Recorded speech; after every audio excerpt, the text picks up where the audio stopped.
Kain po tayo.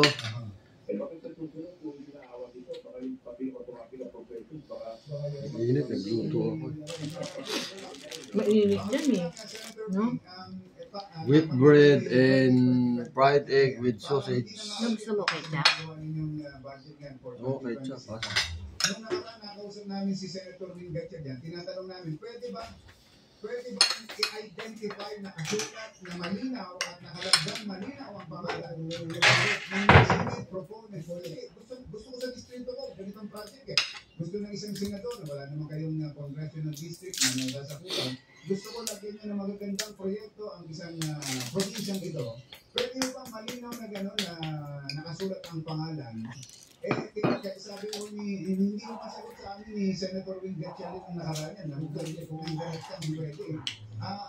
Sa inyo ba? Pwede ba? Dito?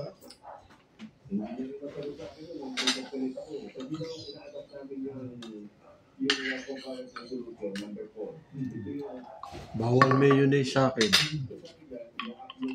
Ketchup lang. Pero sabi nila yung mayonnaise gawa daw sa white egg, no? Oo, white egg nga.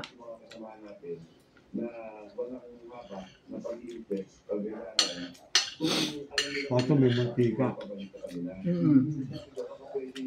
Kaya malakas ang fat.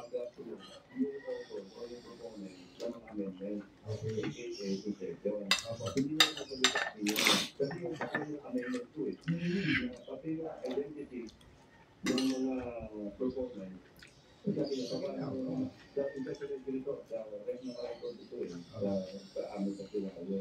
Sabi niya, ang problema, may mga kasamatahin na amendment to the amendment. Sabi niya, mag-amendment to the amendment.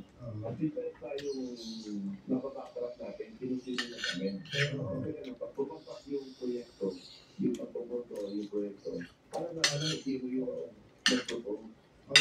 Ayaw po ba itong senador na mabanggit ang pangalan nila sa mga amendments?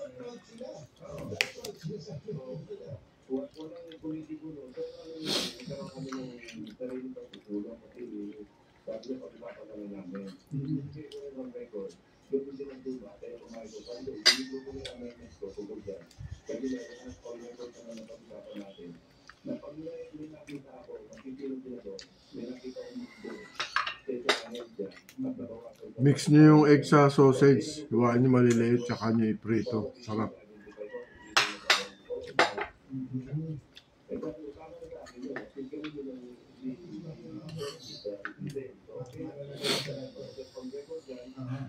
Hindi rin matatabunan ng pag-sibak ano yan, yung flood control.